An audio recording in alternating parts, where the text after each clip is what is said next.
Last session of the day. I called my wife at lunch and told her that this is pretty much the greatest thing ever. And it really is. This has been an amazing experience. I'm excited to be here tomorrow and Friday as well, but I'm so glad I made the effort to get out here and be a part of this. This is really a really special experience to be a part of. So I'm glad that we can spend a couple of minutes together and talk about how to avoid aimless leadership. I don't know if many of you I'm sure some of you do that follow the devotional talks, whether BYU-Idaho and BYU-Provo, but they have a podcast set up, and I love to listen to podcasts on my way to work because I sit in traffic a whole lot because it's Central Florida and you can't get anywhere very quickly these days. But I can't remember if it was last week or the week before that, the speaker talked about language learning. Did anybody hear that particular one? It was great. And he told this wonderful story, and I just want to share this story with you because I just thought it was hilarious. He said that during a regional conference in Vienna, Austria, there was a regional conference in Vienna, Austria. It was very cold outside, snow was falling, and the heating system of the particular building was struggling to keep up, and it was pretty cold inside. So the speaker, whoever the speaker was, noticed that many in the audience were shivering. And so he said, "Brothers and sisters, I see that many are cold, but few are frozen," which he thought was very clever. The problem was that he was speaking in English, and there was a translator translating it into German. And so the translator, who was very skilled, turned to the audience without skipping a beat and said, "Our speaker has just made a marvelous play on words, which cannot be translated. Would everyone please laugh?" And the whole congregation laughed uproariously, and the speaker felt very gratified. Although we're speaking the same language today, truly what I'm hoping to be able to do is translate ideas to you and get some of these ideas that I find important and can help you in your leadership and get them into your hearts and minds and souls. And hopefully will help you a little bit as you move forward as leaders in the online programs. So let me share a little bit about myself briefly. This is some of my history. I served a mission in Las Vegas, Nevada from 2004 to 2006. And when I was in the MTC, I realized that I could make a very, very funny joke when I got home because, you know, most missionaries, when they go foreign, when they get home and they give their talk when they're at home, they have to bear their testimony in their mission language. So I went to Las Vegas and I thought, oh, I've got a very funny joke. So I waited 2 years and I got home and in the sacrament meeting and I said, "Well, brothers and sisters, I guess it's the time that I have to share my testimony in my mission language. So 100 to 1, the church is true." And it was a very polite laugh like that in the sacrament meeting. I graduated with an associate's degree from a community college in Central Florida called Valencia, which is actually growing quite a bit now. I've worked at a company called Advanced Care Scripts, which is actually owned by CVS Health now, and I manage a training team. But I've had lots of different roles at that particular company: project manager, business analyst, different things like that. I graduated from a small liberal arts private college called Rollins in Central Florida. So actually teaching at BYU was a very odd experience for me, to be perfectly honest. I mean, my whole educational experience was completely secular. And so teaching and going into that environment, and it's like, hey, one of our assignments this week is this general conference talk. It's like, what? Where am I? This is so weird, you know? But it's been lovely. It's just been an amazing experience, but it was a little bit of a transition for me. And then I started teaching for the BYU Pathway program. I teach life skills starting in 2014. Now, a little bit about my family and my why, and you'll know why that's important by the end of this session, hopefully, but why I do what I do. So, darn it, I'm not going to get emotional when I talk about my family. I'm not going to do it. I have a beautiful and brilliant wife, Sarah, and I have 4 daughters, and no, we're not going to try for a boy. I know many of you are thinking of that right now, and we're not. But they are why I do what I do. They are my motivation, and they compel me to work hard, to do everything that I can to be a good provider to them, a good father, and a good husband. So those are my four girls, my why. Now, before we get going, it's important for us to understand a little bit about ourselves in terms of leaders and why we are leaders and why leadership is important to us. What I want you to do, I'm going to put a timer on. I want you to take 60 seconds, and I want you, if someone came up to you and say, let's say Harvard Business Review, and they say, you know, Adam Zern, we just have heard so many good things about your leadership, and we want you to write an article about the 3 things about leadership that you consider are the most important things. You are a leader because of these 3 things. What would those 3 things be?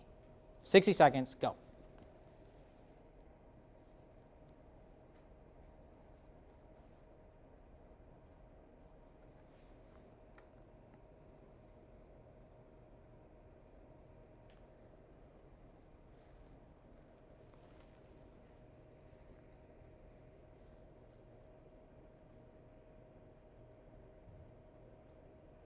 I know this isn't very exciting television, sorry. Okay,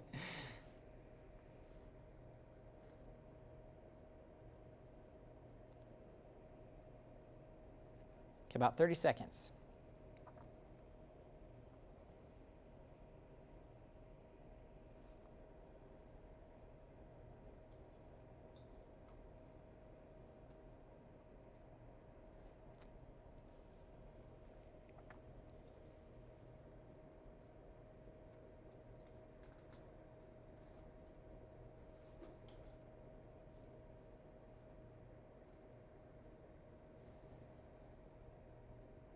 Okay, so hopefully you have your 3 things. Now, what I want you to do is take another 60 seconds, find a partner, someone who's sitting right next to you. I know we have some 3s here, but do your best, maybe getting a 3-pack there. And I want you, with your partner, so just one of you decide who's going to go first, because you're both going to do it, so each will have 60 seconds. It's not that much time, but I want you to tell your partner, your neighbor, why you chose those 3 things. Okay? Ready, go.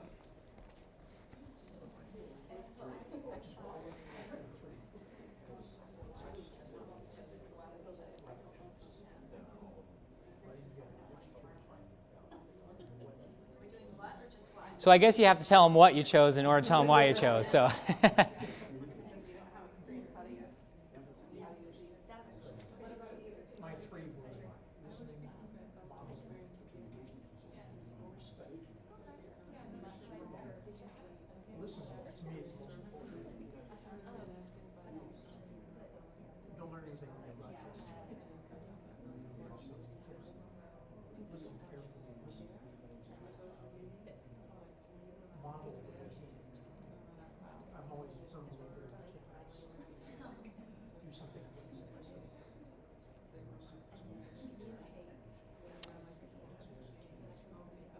And stop.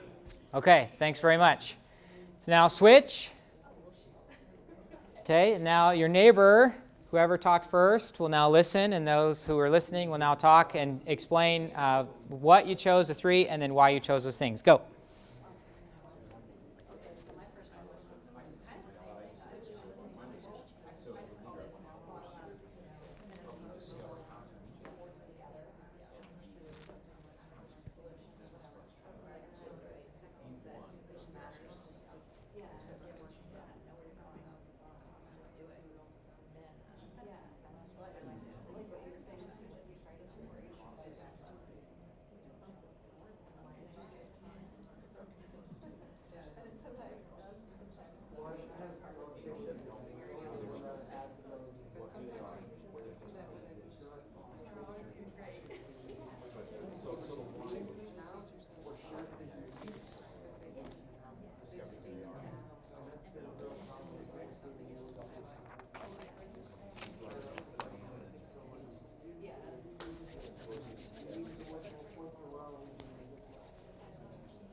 Okay, stop. Thank you. Do we have any brave souls who would like to share the 3 that they chose and why they chose it? Just a couple volunteers. Go ahead, Alicia. Can I share one commonality that we all have? Yeah. Is how important it is that we listen, that listening is a huge important thing. And what was the why behind? So that's the what, right? Listening is really important for leadership. So what was the why behind listening? Why is that so important? My view is that if I don't listen first, I'll come in with preconceived notions, and they may be totally off base. So it's very, very important to always listen, and then you can start to build a relationship. Yep. Great. Thank you. One other volunteer. Just one. You can just pick one of the ones that you chose. Go ahead. I really liked Robin's. She said, being willing, not having them do something unless you're willing to try it yourself. Very nice. Very nice. Why is that so important? I guess I call it servant leadership. You can't be up there and be a leader and have them do it. You have to be doing it with them or doing more than what they do. Right. I guess you could, right? But then you wouldn't be that servant leader anymore, right? Great, thank you. So hang on to those. Hopefully we can come back to them later in the session and use those ideas for some of the conversation we're going to have a little bit later. Now, I want to share a story with you, and Alicia knows this, but I love TED Talks, and some of you might like them as well, but I love them. And there was one, I think this one was in 2009 by Simon Sinek. I should have looked up how to say his name. But it was called How Great Leaders Inspire Action. And some of you might have seen it before. If not, I encourage you to give it a look. It's a great, great talk. And I want to read this story. It's a little long, so hang with me. I know I was really glad I wasn't the session right after lunch, because that's like the worst. You don't want to be the session right after lunch. So I'm glad you've had a chance to recoup from lunch. But it's not too long, but it's a great story. So I do want to read this to you and then talk about some of the ideas listed there. So this is Simon speaking. He says, most people don't know about Samuel Pierpont Langley. And back in the early 20th century, the pursuit of powered man flight was like the .com of the day. Everybody was trying it. And Samuel Pierpont Langley had what we assume to be the recipe for success. Samuel Pierpont Langley was given $50,000 by the War Department to figure out this flying machine. Money was no problem. He held a seat at Harvard and worked at the Smithsonian and was extremely well connected. He knew all the big minds of the day. He hired the best minds money could find, and the market conditions were fantastic. The New York Times followed him around everywhere, and everyone was rooting for Langley. Then, how come we've never heard of Samuel Pierpont Langley? A few hundred miles away in Dayton, Ohio, Orville and Wilbur Wright, they had none of what we would consider to be the recipe of success. They had no money. They paid for their dream with the proceeds from their bicycle shop. Not a single person on the Wright brothers team had a college education, not even Orville or Wilbur. And the New York Times followed them around nowhere. The difference was Orville and Wilbur were driven by a cause, by a purpose, by a belief. They believed that if they could figure out this flying machine, it'll change the course of the world. Samuel Pierpont Langley was different. He wanted to be rich, and he wanted to be famous. He was in pursuit of the result. He was in pursuit of the riches, and lo and behold, look what happened. The people who believed in the Wright brothers' dream worked with them with blood and sweat and tears. The others just worked for the paycheck. They tell stories of how every time the Wright brothers went out, they would have to take 5 sets of parts because that's how many times they would crash before they would go in for supper. And eventually, on December 17th, 1903, the Wright brothers took flight, and no one was there to even experience it. We found out about it a few days later, and further proof that Langley was motivated by the wrong thing, the day the Wright brothers took flight, he quit. He could have said, that's an amazing discovery, guys, and I will improve upon your technology. But he didn't. He wasn't first. He didn't get rich. He didn't get famous, so he quit. People don't buy what you do. They buy why you do it. If you talk about what you believe, you will attract those who believe what you believe. He goes on, of course, in the TED Talk, But I think that is some compelling stuff. And this is how, in my opinion, we can avoid aimless leadership. Sometimes, I've felt this before as leader. I'm a teaching group leader, so some of the conversation will revolve around being a teaching group leader, but these principles are perfectly applicable to any kind of leadership role that you might have. But sometimes I feel like we focus a lot on the what of our leadership, those online instructor standards. We've got to get those online instructor standards. We've got to do those asynchronous meetings. We've got to get the synchronous meetings, the what. And we've had some great sessions today that talked about how to get the buzz going in your teams, right? And how to get people excited about what they're doing. My feeling is that unless you have that why, and unless people understand why they're teaching, and why it's so important, I think those other things are great techniques, but it'll be missing something. There will be a compelling motivation that will be lacking because they will follow us not because of what we do, but because of why we do it. So let me give you a couple of examples of some quotes that you may know of, some that you may not. And this is emphasizing the why instead of the what. So these are abbreviations, of course, but we hold these truths to be self-evident. And where's that from? Right, Declaration of Independence. I think there probably would have been a very different reaction during the Revolutionary War if Thomas Jefferson sat down and wrote, "The proper way of governance and congressional hearings," and nobody cares. That stuff's important, but that's the what. That comes later.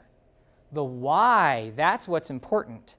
Those truths that we consider to be self-evident, life, liberty, and the pursuit of happiness, holy cow, let's fight a revolution. That's totally different, totally different. This one down here is from the BYU mission statement. I love this one. Obviously, it's abbreviated, but assist individuals in their quest for perfection and eternal life. Yikes. Talk about a mission statement. But that is a compelling why. Now the what, you got your administration, you've got enrollment, you've got your HR stuff, you've got all that stuff that we do. But why are we doing that stuff? Wow. Quest for perfection and eternal life. And I love this one, the Steve Jobs one. I don't know if any of you have read the biography by Walter Isaacson, but it's a really, really good biography. You should give it a look. But he wanted John Scully, who was the CEO of Pepsi-Cola at the time, to come and work for Apple. And he was hesitant. He wasn't sure. I was like, I don't know. Do I really want to do this? Do I really want to do this? And all of Steve Jobs' persuasive power, and he could be a pretty persuasive guy in a forceful way, just wasn't cutting it. He couldn't get Scully to come work for him. And so finally, he looked at Scully and he said this. He said, "Do you want to sell sugar water for the rest of your life, or do you want to come with me and change the world?" That's a heck of a question. That's a heck of a question. You think about, what's Apple? It's a computer company. They make computers, but they have changed the world, right? Our little Urim Thummums that we carry around in our pockets, okay? They changed the world because there was a vision there, there was a why there that got Scully to move and to budge. Now, it didn't go well for Scully. If you know the rest of the story, Jobs got ousted, then Scully got ousted, and then Jobs came back. It's a fascinating business story just from a case study perspective. But that is a really, really powerful question. Now, let's look at this for a second. I want to do another reflection activity. Hugh Nibley, love Hugh Nibley. He said, where there is a purpose, the why, there is a plan. Where there is neither, there is only chaos and change. And then from Neil A. Maxwell, as more and more we brush against truth, we sense that it has a hierarchy of importance. Now, we're going to do a reflection activity. I'll give you about a minute, another 60 seconds, and then we'll share some of our thoughts. I want you to think about previous semesters and how you have approached your leadership plan and your purpose going into that semester. Did you have a why? Did you have a purpose? Did you focus on the what? It could be somewhere in between. What was your plan going into a semester as a leader? How did you prepare for it? 60 seconds. Go. Write some thoughts.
Okay. Who would like to share some of your experiences leading in, about to move into another semester? Here's fall, here's winter, we're feeling pretty good. What did that look like? What did your plan or your purpose look like? How did you do it? Who would like to be brave? Go ahead. Well, my plan was to get to know the instructors a little better. Uh-huh. So to do that, I made it my priority to get to know them individually. So I knew their problems that they may be coming up with, Uh-huh. their strengths, weaknesses, but home life, job. Yep. And it made it a lot easier to discuss things later So why was that so important to do that? because I needed to know them. I needed them to know me. Okay. personally. Okay. So how did you do it in terms of, did you set up a schedule for yourself that you would talk to your instructors each instructor by a certain date? Like, how did you go about doing that? Phone call. Phone call? Great. And then we did our meetings and stuff, but phone call, talk to them. Very good. Excellent. Who else? Go ahead. Last semester was my first semester as a TGL, and to be honest, my first semester's purpose was to not blow it. I have total, not sympathy, empathy for that feeling. That first semester, I was like, I just need not screw this up. Exactly. So my plan was I just mimicked the behavior of good TGLs Great. that I had in the past. And Yep. tried to take what they did and do it with my new group. Great. Good comment. Very good. Thank you. We had, right here. So my plan, so this is my second semester also. My first semester I didn't try not to block, but the second semester I really wanted to create a community, so that was kind of the plan. And so what I did was I revamped all the things that didn't work the semester before, like fixed my emails and fixed the online community space and made plans for meetings and Yeah. things like that. Yeah. Discussions. So when and those of you who commented, and anybody else as well, as you were preparing for the semester, did you identify a particular why, a particular goal to reinforce, and if you didn't, that's fine, but to reinforce to your instructors, because we talked about, hey, we want to get our group together, right? I don't want to blow it, right? I want to get to know my instructors a little bit more, but in terms of emphasizing to your instructors a specific why, did any of you have that experience where you said, instructors, it's so good to be with you, here's why we're here?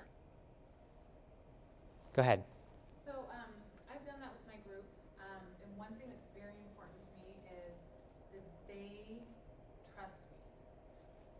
And so I talked to them about, and very clear, I said, I want you to know that I support you in your capacity as a teacher, no matter what happens, whether you feel you've made a mistake, whether you have a success, whether we need to redirect things. And after I had that conversation with them, and this was during a synchronous meeting in Adobe Connect, then I had the rest of the semester, I had each instructor present a platform of their expertise. And what I asked them to include was also a brief explanation, kind of a bio, who they are, what they do, hobbies, so that again we could have just a little deeper understanding of who this person was, Right. rather than just a name and a face. Right. But something that is, and it may not be the most important characteristic to everyone, but to me is very high on my list, that they know I support them and that they can turn to me when the time comes and they need my help. Right. Great. Thank you. Thank you. And the reason that I'm stressing the why part of this is because of Maxwell's quote, this hierarchy of importance idea. I feel that sometimes, like when I was first at TGL, and heck, even the second semester I was at TGL, there's so much that can be shared, right? There's so much that we can give to our instructors in terms of, or again, I'm looking at this from the perspective of TGL, but whatever leadership role that you have, think about this principle in whatever context that you exist. That we have a tendency, I think, sometimes to be like virtual bulletin boards, right? And we feel like we need to get everything. Here's everything you need, instructors, everything. And I think sometimes without a focus, without identifying what the hierarchy of importance is, then we give them too much, or maybe not the right stuff. But when you identify the why of that particular semester, and even though the mission statement of BYU-Idaho isn't going to change, but your particular why, your specific why for your semester might change a little bit, right? It might vary a little bit, and that will help you focus and narrow what you share with your instructors and what emphasis you provide for them. If we're talking about building a community with our instructors, like we have mentioned, what's the why driving that, right? Why is that so important? And that'll help us frame what our activities are when we're working with our instructors. There's never going to be enough time or enough email or enough screencasts to give them absolutely everything. There's just not. So identifying the why will help you select those items that are the most important, and it won't feel like you're aimless, right? That's how you avoid the aimless leadership part of it. So from week to week, well, I guess you thought about this was important this week, or this was important this week, or this was important this week. But there is a framework that you're working within. So let's look at what I would consider the what of online instruction, which is the online instructor standards, which is build faith in Jesus Christ, develop relationships with and among students, inspire a love for learning, embrace university citizenship, and seek development opportunities. I personally consider these the what of online instructors, of what they need to do in order to succeed. And don't take it for granted that the why is implicit in these standards. I don't think they are. Even though build faith in Jesus Christ is pretty darn close. Demonstrate that faith is a principle of action and power, and build testimonies of the restored gospel of Jesus Christ. Okay, that's pretty close. That's a pretty good why. But some of the other ones are just guidelines of what they need to do, okay? That's not the why, in my opinion, like I said. I think we need to do more than that, to stress to our instructors why these are so important. Because if we can get them to understand the why, then I think they'll be much more willing to do the what, if that makes sense. So what I want you to do is I want us to figure out the why. Now, you might be working off of mission statements that you already have or already aware of, but I want you to think really, really seriously about those online instructor standards and what the why, your why would look like going into a semester. Write for yourself your own mission statement, let's say, that you would emphasize to your instructors so they know why it's so important to fulfill those online instructor standards. So let's take, I'll give you a little bit more time to do this one, so let's take a minute and a half to do that. Is everybody clear on what I'm asking? We good? Okay, go.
Bless you.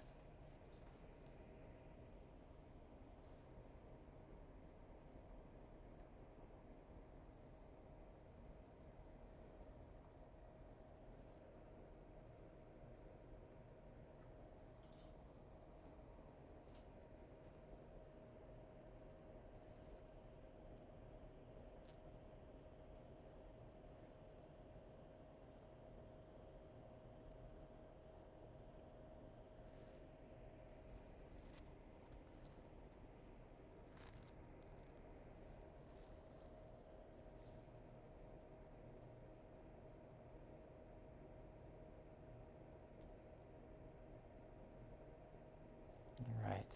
Hopefully that was enough time for everybody to think about their personal mission statement for their leadership. And hopefully you thought about those three items that we talked about earlier. So who'd like to share their mission statements, the why of those online instructor standards? Go ahead. Well, in the walk, we're talking about instructors. Uh-huh. It's online. So why are they there? Why all instructors are here because of the students. Yep.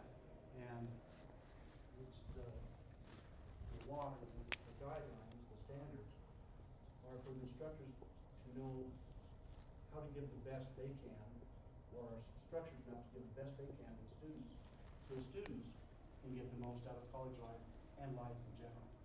I love it. Go ahead, right here in the corner. I was going to say that in correlating with the university's mission statement, Uh-huh.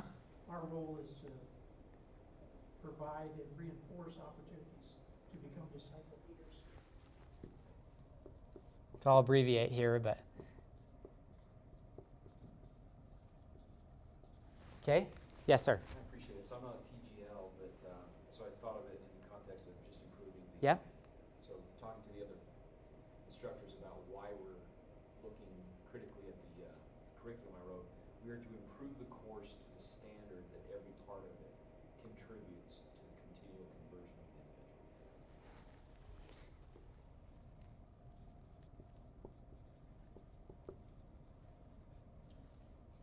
Great.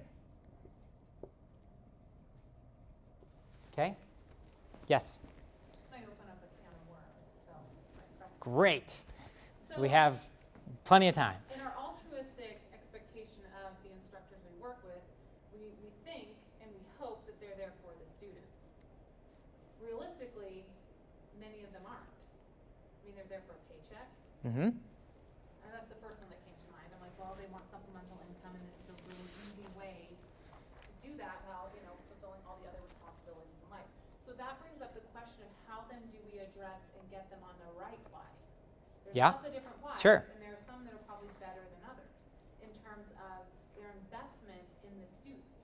Yep. And so if we have situations that and you can tell, I mean, it's fairly obvious when an instructor does not care about course improvement or facilitating their own growth for the betterment of the student. Mm-hmm. And so then you have to address that, which then, it just takes it down to a root level, which for many instructors, they're beyond that. But the reality is there's a lot of instructors that we need to help. And there's programs in place that can help do that. But I think if we address the wrong why, we're going to miss a whole bunch of instructors that may not be ready for those. Address the wrong why in terms of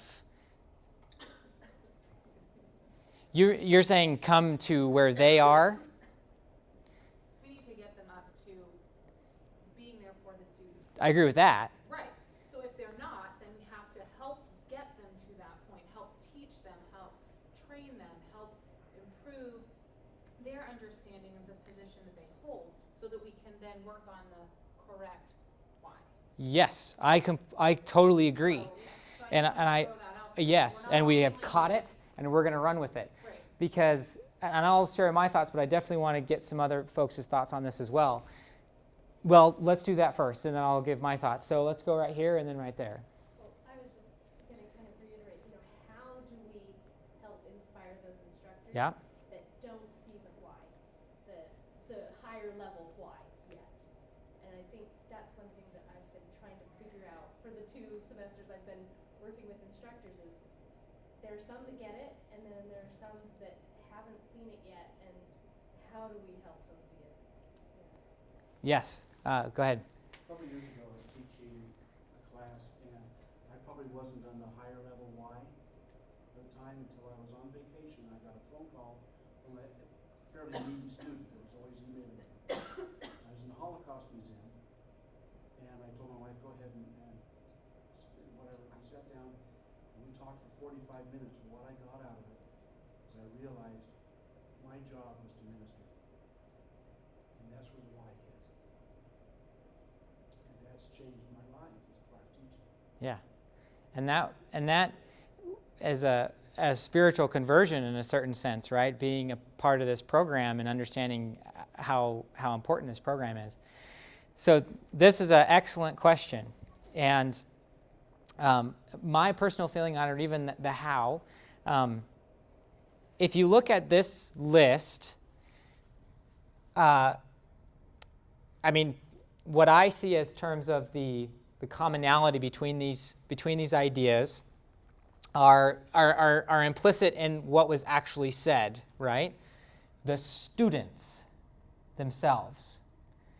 Now, I'll just take myself as an example. I like just this side of begged to be a part of the Pathway program. I remember the day that they told me that I could apply, I was up at like 5 a.m. and like emailed this, I don't even remember who it was, but I emailed her my resume, and she was very sweet and kind, and she's like, this is not how you apply, you know, okay. But I mean, I just decided to be a part of the program. So from the get-go, I had that desire to be a part of this thing that was bigger than me and was important. What I did not understand, though, at the time, and it took me a couple of semesters and maybe about a whole year to get, was the why of the community. That's what I did not understand. I got this. I got the students from the get-go. I understood that. I didn't understand the community part of it. And remember, from the online instructor standards, embrace university citizenship, seek development opportunities.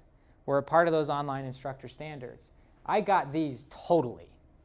1 through 3, good. This took me a little bit longer to understand. And what changed it were leaders who continued to emphasize it. They continued to say, participate, be with us. This is why it's so important. Be with us. This is why it's so important. I'm like, maybe this is important.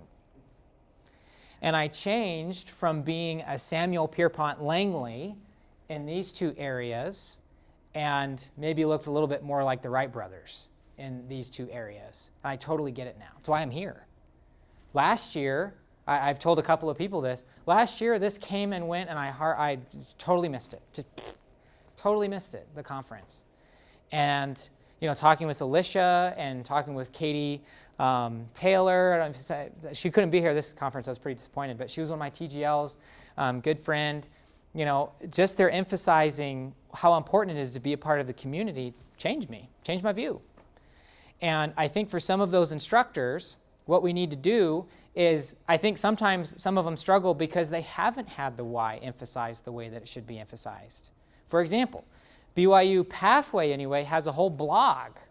I don't know if you knew this or not, for those that are Pathway instructors. They have a whole blog that's like constantly sharing stories of Pathway students. It's like this gold mine of motivation for your instructors.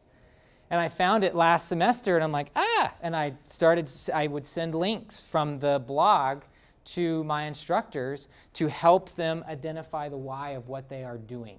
That this is so much more than a paycheck. That this is so much more than a little bit extra income. Though all those things are nice and wonderful, but we are doing this for the students.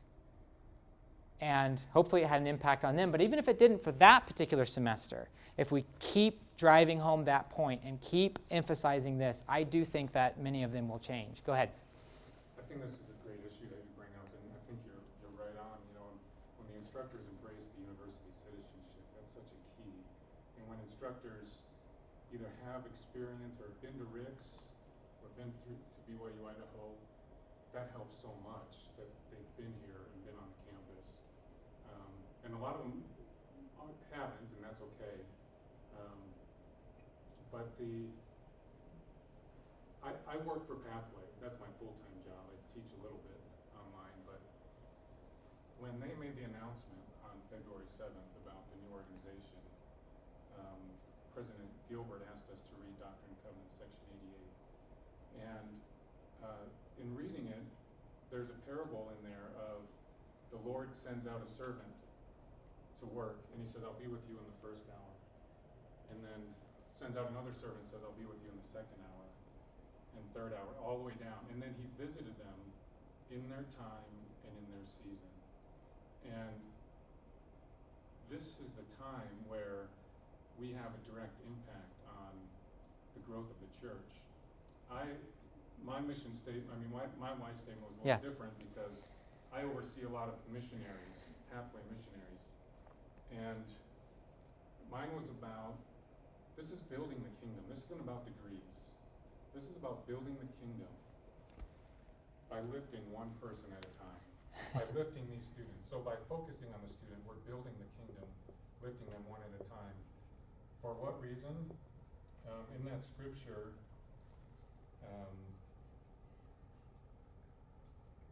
he says, every man in his own order until his hour is finished, even according as his Lord had commanded him, that his Lord might be glorified in him, and he and his Lord, that all might be glorified. You know, this is building the kingdom for the glory of the Lord. Mm-hmm. We're all glorified in it. When an instructor can see that, it becomes, when anybody in this program involved in this can see this, that's where it gains power, and that's where the church is strengthened. Yeah, thank you for that comment. Alicia? I think it's okay to recognize you showed us your girls and your wife. You know, I mean, we're here in a mortal, fallen world. We got to pay the bills. Yep. That's why we do this. Yep. But, you know, beyond that, if we can get beyond why we're here. Yep. If money were not an issue and we could all just do it for fun, I think we would all do it for fun. I mean, we're here, right? Well, so we're choosing to spend our vacation. And I totally agree with that. What I would say in addition to that is that we are better when we understand that. We are better instructors, we are better leaders, we're better citizens in the community of BYU-Idaho. We're better at all of that when we understand why. And I do go, you know, my girls that I showed at the beginning, I feel that I am better, a better professional, a better man, a better husband because of them. Because they are the why of my life. So I know I didn't give you any secret sauce, right? I don't know if there is a secret sauce to give, but I really, truly believe deep down in my bones that consistently emphasizing the why will touch the hearts of those that maybe aren't as engaged as we would like them to be. And it may happen that semester, it may happen the next semester, whatever the case is, but I truly believe that people follow us because of why we believe, not the why and not the what. So we're about out of time. These are great comments. And I hope that some of these mission statements will be of use to you as you move forward into these next semesters and can help you aim a little bit better when it comes to your leadership and focus a little bit more and narrow the focus if it needs to be narrowed. So again, I'm in Pathway, so I looked in the Pathway Handbook, which is a great resource, by the way, if you're a Pathway instructor. But this is the why. Get the gospel down into the students' hearts, help students become capable learners, prepare students to lead and support families.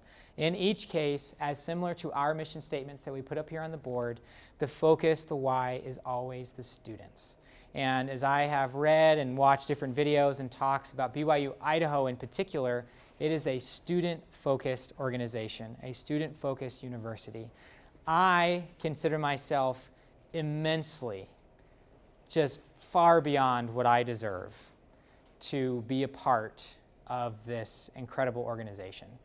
And be a part of, for myself, be a part of the Pathway program. I consider it one of the most fulfilling professional and personal experiences that I have had up to this point. And I believe that, and I know that the students will always and forever be for us the why of what we do. And so let's help our instructors and those that we lead, whoever they might be, understand that purpose as well. Thank you so much. Thanks for coming.